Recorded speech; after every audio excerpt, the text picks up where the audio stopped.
আপনার শোনেন গ্রামের লোক। নমস্কার, আমি তো দাঁড়িয়ে যাচ্ছি।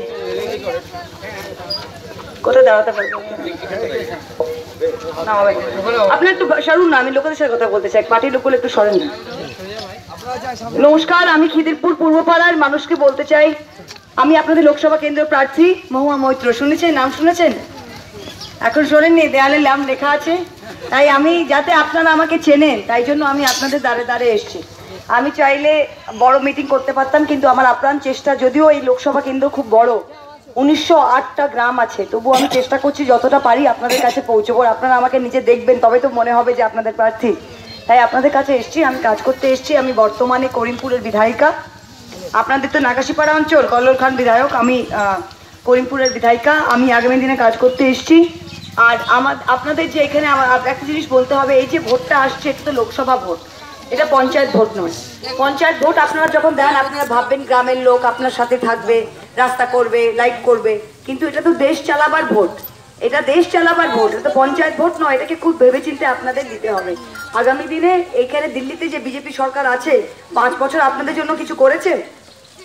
করেছে? দিল্লি থেকে কিছু এসেছে আপনাদের কাছে?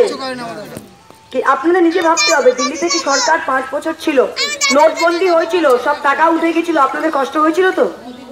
হ্যাঁ, তারপরে যাই করেছে তাকে তো একটু শাস্তি দিতে হবে কি না? এত কষ্ট আমাদের ওপর দিল, হ্যাঁ, কি লাভ হলো?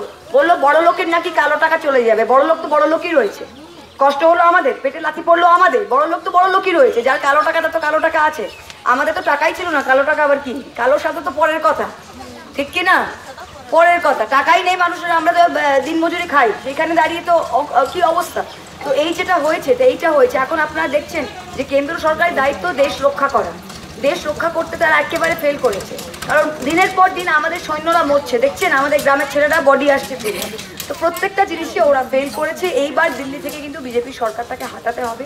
তাই এইবার আপনারা তৃণমূল চিহ্নের ছাপটা দেন, যাতে আমাকে নির্বাচিত করে দিল্লি পাঠাতে পারেন, আপনার হয়ে বলতে পারেন, আপনাদের জন্য টাকা নিয়ে এসে উন্নয়ন করতে পারেন। ঠিক আছে?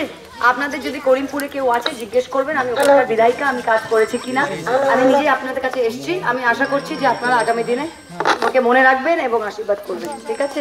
অনেক ধন্যবাদ। Thank you.